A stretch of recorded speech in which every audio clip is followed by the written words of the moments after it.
Buenas noches, chicos. Por favor, confirmar el audio para poder empezar la clase. Listo. A ver, chicos, para empezar, en primer lugar, ya ustedes tienen los correos que reenviados de las revisiones de sus trabajos del URCUM con su respectiva calificación. La persona que envió el correo al URCUM ya tiene que haber recibido la notificación de la calificación que tiene, ¿no? En base a la cantidad de plagio que se encontró luego de haber revisado el documento. Si usted tenía 10% de plagio, tiene 90. Si tiene 20% de plagio, tiene 80. Si le 25, tiene 75. Si tiene 50, tiene 50. Entonces, el porcentaje de plagio se le resta el puntaje de 100 y esa es su nota de la calificación del trabajo en clase. Si ha tenido 3% o menos, les he puesto 100 en el trabajo. ¿Ok? Bueno, ya he explicado eso. Las notas del examen está pendiente de una compañera. El examen se lo voy a tomar el día miércoles. Yo hablé con ella y después de eso ya les puedo dar la nota final porque tengo que tabular con las notas que me enviaron de la práctica, ¿ok? Adicionalmente, probablemente envíe un trabajo para ayudarlos con la calificación, pero eso ya se los comento el día miércoles cuando ya haya confirmado el asunto, ¿no? Por el momento lo que está es su nota. Entonces vamos por favor con la clase de hoy. Vamos a ver el tema de vamos a ver enterobios y vamos a ver enterobios y trichuris trichura. El día miércoles no se olvide que tienen que exponer, ¿no? El primer grupo, si no me equivoco, creo que es estrongiloides o natostoma, no estoy seguro. Pero ese día expone un grupo y yo doy la clase el resto de lo que falta, ¿no? Bien, vamos a empezar entonces con el tema de hoy.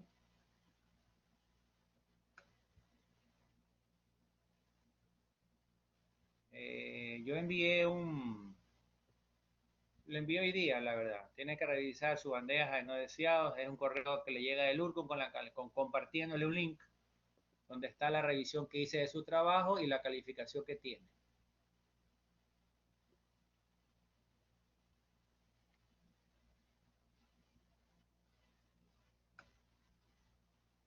De nada. Revise por favor y si no le llegaba me confirma. Dígame, Blanchi. Buenas noches, doctor. Una pregunta. Si tenemos el 5%, ¿cuánto sería la nota? 95. Ah, ok, listo, gracias. Okay.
Bien, chicos, empezamos entonces la clase del día de hoy. Vamos a ver entonces primero lo que es enterobius vermicularis. El enterobius vermicularis es otro gusano nematoide, es otro gusano redondo, en este caso de la familia Oxyriae. El género es Enterobius y la especie es vermicularis. Nos vamos a ver las características morfológicas del Enterobius. Vamos a empezar con las características generales, no tanto de gusanos como de las características del huevo. Este es el listado de las características en general, ya vamos a ver los detalles. Aquí lo primero que les va a llamar la atención es la presencia de un tamaño mucho más grande de la hembra. Ya sabemos que las hembras son más grandes que los machos, ¿no? Pero en este caso la diferencia es muy notoria.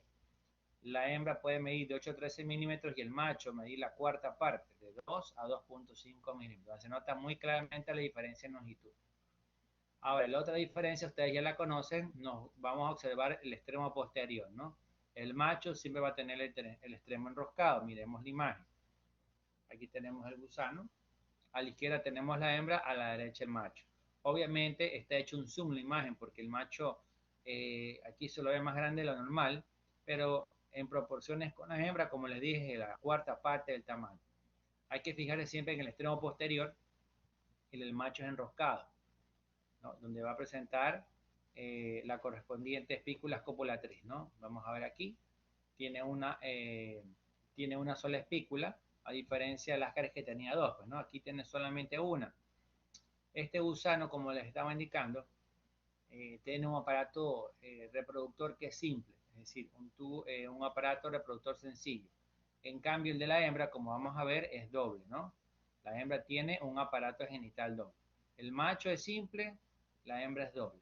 Ahora, en cuanto a la hembra, si ustedes se dan cuenta, el extremo posterior termina siempre recto, ¿no? Por un ejemplo, ¿no? Pero en este caso termina en punta. Esa punta es parecida a la de una aguja.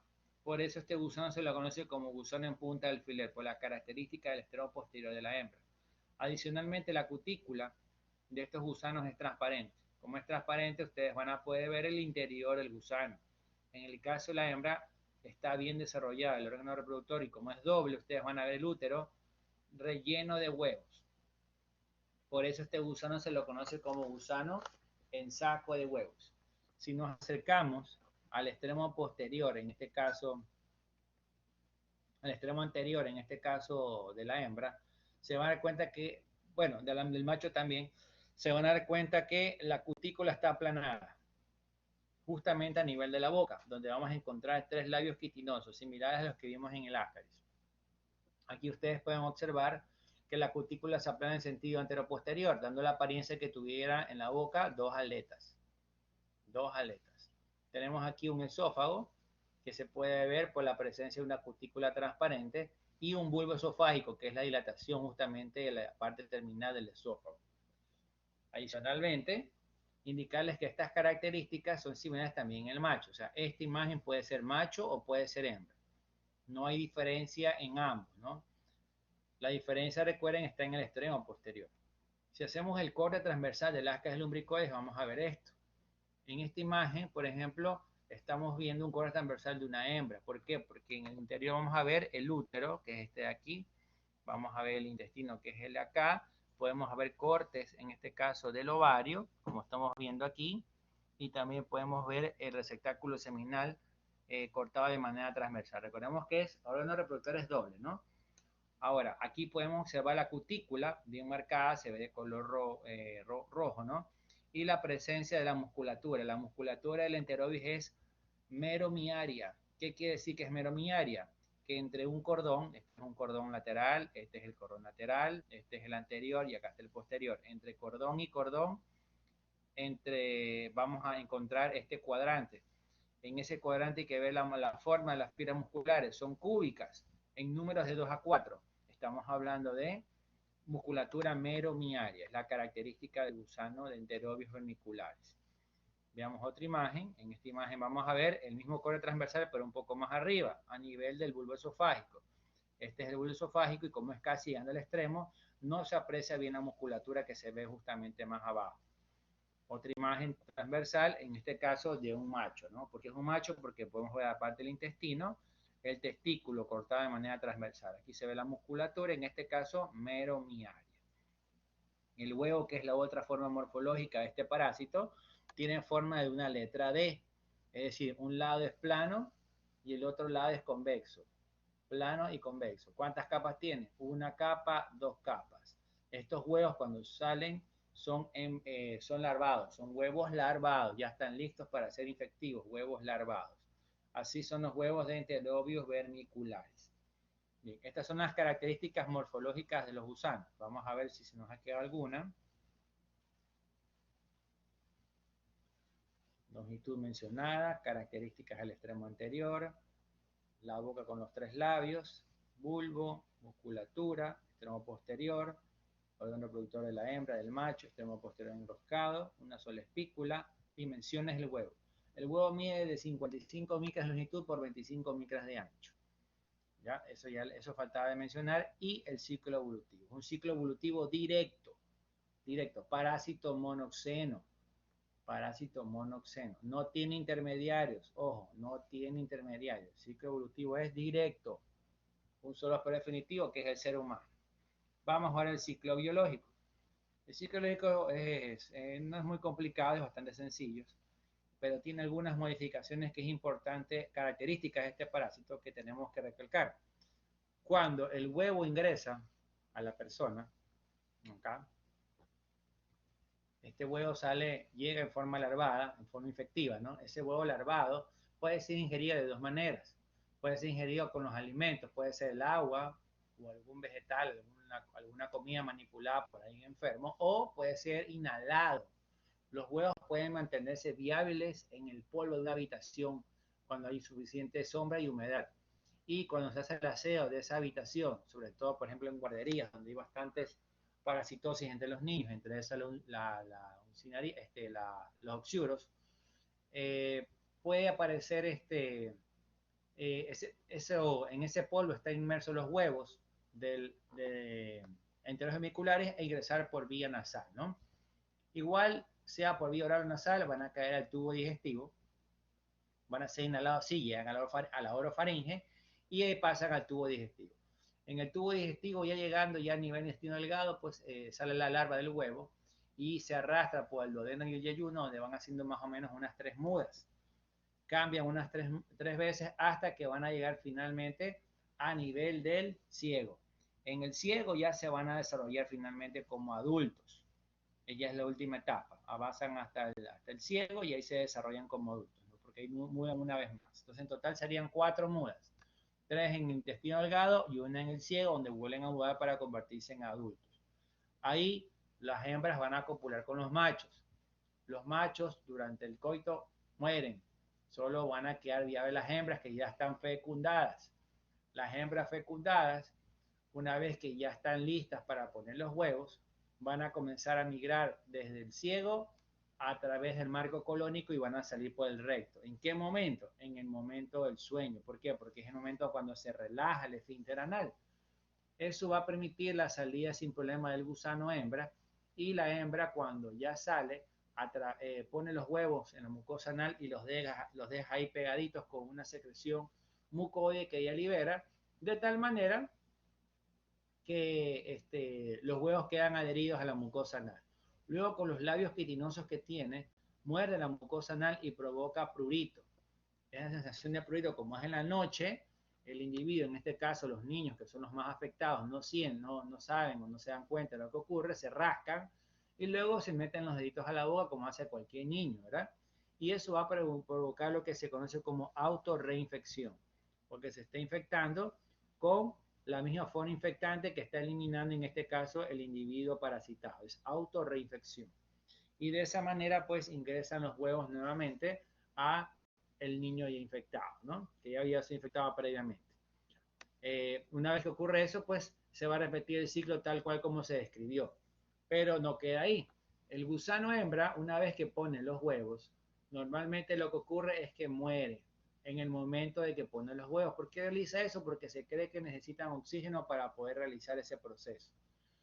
En ocasiones no alcanza a morir la hembra ahí, pero logra regresar por el ano y mueren en el interior del individuo, ¿no? Luego son eliminados los gusanos en las heces, ¿no? Pero ese es el proceso que suele ocurrir. En ocasiones los huevos van a quedar adheridos a la ropa interior de la persona, o puede encontrarse también en las habas, ¿no? En las habas, ¿no? El gusano adulto muerto, ¿no? En este caso la hembra. Para que pueda realizar este proceso, la hembra más o menos vive unos 30, 50 días, desde que es fecundada hasta que ya pone los huevos, ¿no? Ese es el tiempo de vida de una hembra. Ahora, durante este proceso, pues es importante tomar en cuenta que hay que considerar también la posibilidad de que un adulto la pueda transmitir, ¿no? Entonces, la persona que manipula los alimentos, ustedes ya saben, es la principal fuente de infección en caso de parasitosis, no solamente en este caso de los oxiuros, ¿no? Sino las otras que hemos visto hasta el momento. Pasamos ahora a la flora infectante. Entonces, la flora infectante, en este caso del Heterodes hemicularis, corresponde a la forma del huevo larvado, ¿no? Que ya habíamos mencionado. Esa es la forma infectante. En cuanto al diagnóstico, existe una técnica que se llama método de Graham.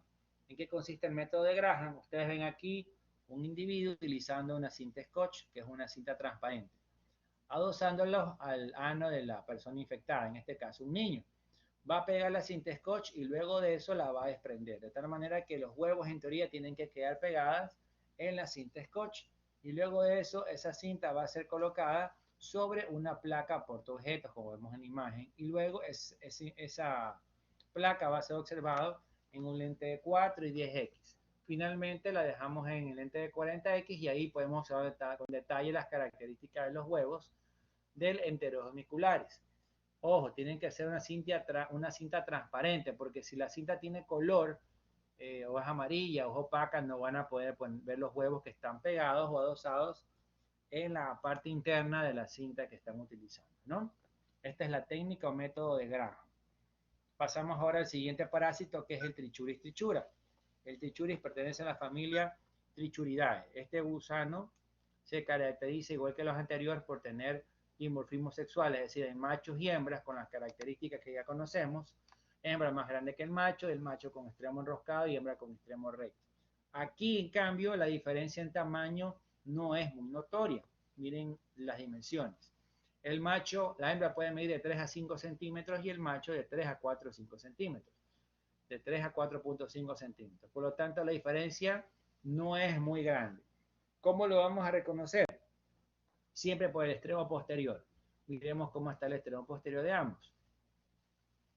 Aquí vemos los dos gusanos comparados en tamaño. Miren que la diferencia no es muy amplia. Pero el extremo posterior sí es clásico, ¿no? La hembra tiene un extremo recto, pero no en punta como el de Pterobius, sino más bien romo, algo redondo, ¿no? El extremo posterior. Mientras que el extremo posterior del macho siempre va a estar encurvado. Con la característica de que el macho presenta esta espícula copulatriz, que es la más grande de los nematodes. Aproximadamente va a medir entre 2 y 3,5 milímetros y es muy notoria al momento de observar el gusano. Esta espícula copulatriz, aparte de su tamaño, presenta un saco revestido con espinas, que le da mucha más característica a este tipo de espícula que no lo tienen los otros gusanos que hemos visto.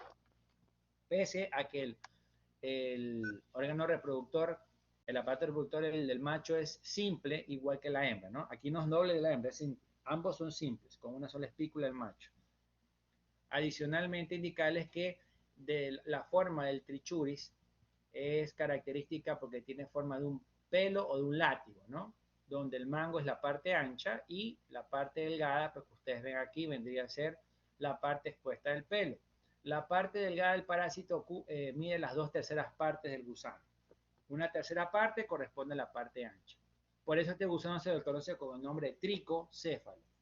Trico de pelo, ¿no? Tricocéfalo. Es el número con el que se conoce el Trichuris trichura. En la parte delgada del parásito solamente vamos a encontrar una porción del tubo digestivo, específicamente el esófago. Todo es esófago. El resto del tubo digestivo está en la parte ancha. ¿Ya? Repito, solo el esófago en la parte delgada, en la parte ancha el resto del tubo digestivo y obviamente el resto, todas las estructuras reproductoras del gusano, ¿no? ¿Qué tipo de musculatura tiene? Musculatura holomiaria. ¿Qué quiere decir holomiaria? Que entre cuadrante y cuadrante vamos a encontrar de 12 a 15 fibras musculares, o sea, el mismo número que vimos en Ascaris, pero la forma cambia. Tiene formas cúbicas, como la que ya observamos en el caso del Enterobius unicularis. Forma cúbica, pero en número de 12 a 15. Esa es musculatura holomiaria. Musculatura holomiaria. Pasamos ahora a las imágenes internas del gusano para ver las características. Aquí podemos ver dos machos, ¿no? Miren los extremos enroscados en ambos casos. En este caso, otro macho porque tiene el extremo posterior enroscado. Esta es la parte delgada. Aquí vamos a ver varios machos y hembras. Esta es una hembra, mira el extremo recto, hembra extremo recto, hembra extremo recto, macho extremo incurvado, macho extremo incurvado, macho extremo incurvado. Esto es un macho extremo incurvado. No todos los que tienen el extremo incurvado son machos y los extremos rectos son las hembras. Ahora, esta parte delgada que ustedes ven del gusano es la que se va a introducir en el intestino, específicamente en el ciego, donde va a ser el hábitat y se va a quedar ahí hasta que se desarrollan como adultos, ¿no? Veamos otras imágenes. Ahí tenemos el gusano adulto incrustado en la mucosa intestinal. La parte ancha queda afuera, la parte delgada se introduce. Para lograr eso, en la parte delgada del gusano va a tener una banda en la parte inferior que es la banda basilar. Esa estructura secreta es una sustancia que va a permitir que el gusano pueda penetrar en el interior del intestino. Aquí tenemos un corte transversal de la parte delgada del parásito.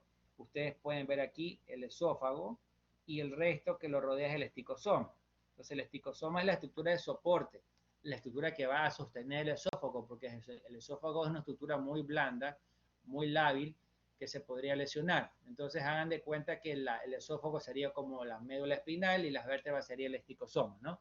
Que la protege para que no se lesione. En la parte ventral, es decir, en la parte inferior del extremo delgado del gusano, vamos a encontrar esto que es la banda basilar, que es la que les mencionaba, que permitía que el parásito pueda penetrar en la mucosa intestinal. Vemos los cordones laterales, aquí lo que no se puede ver es el cordón anterior, ya lo vamos a ver. La musculatura no se ve bien tampoco aquí porque la musculatura se nota más cuando lleguemos a la parte ancha. Aquí tenemos una imagen ampliada, o sea, el anterior era un esquema, esta es una imagen real del extremo anterior del gusano, ¿no? Aquí está la banda basilar y aquí se puede ver parte del esófago, ¿no? Con la cutícula y el esticosoma. En esta imagen ampliada ustedes pueden ver el esticosoma en forma de anillos, ¿no? Cada anillo rodeando la parte del esófago que va a la mitad, que lo sostiene, ¿no?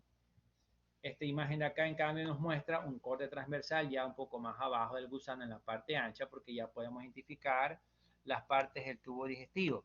Aquí tenemos el intestino, podemos ver el conducto eferente, es decir, que este es un corte de un macho, aquí se puede ver el testículo, y se puede ver la musculatura, miren, células cúbicas de 12 a 15 por cuadrante, esta es musculatura olomial, y también se puede ver obviamente la cutícula alrededor, ¿no?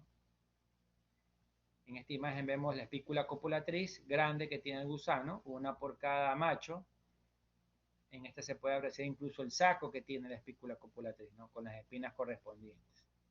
La forma de huevo, en este caso del trichuris, mide un poquito menos que el caso de Enterobius, mide de 25 de ancho por 50 de largo, el otro hasta 55 de largo. Tiene doble capa, ustedes pueden ver una doble capa, es un huevo embrionado, no se ve la larva, y tiene estos dos tapones albuminoides, característicos del trichuris.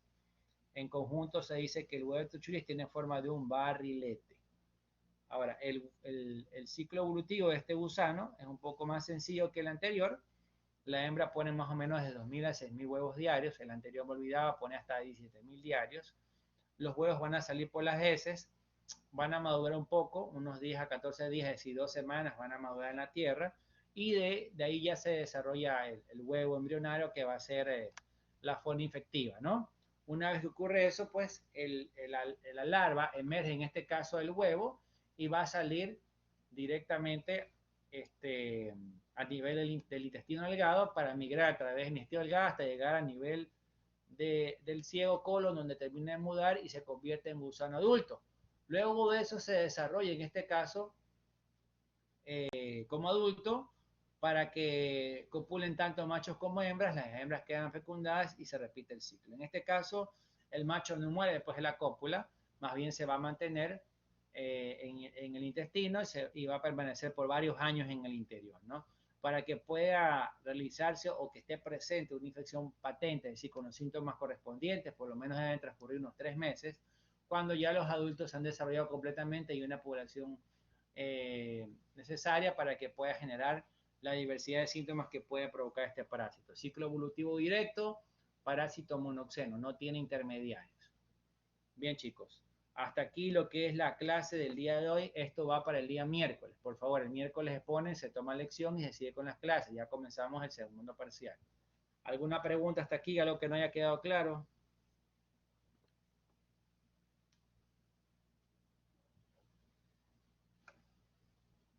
Bien, chicos. Bueno, ya les paso las imágenes al WhatsApp, ¿ya? Para que tengan cómo estudiar.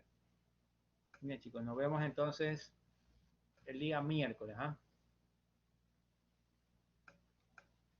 Pásenme, chicos, nos vemos.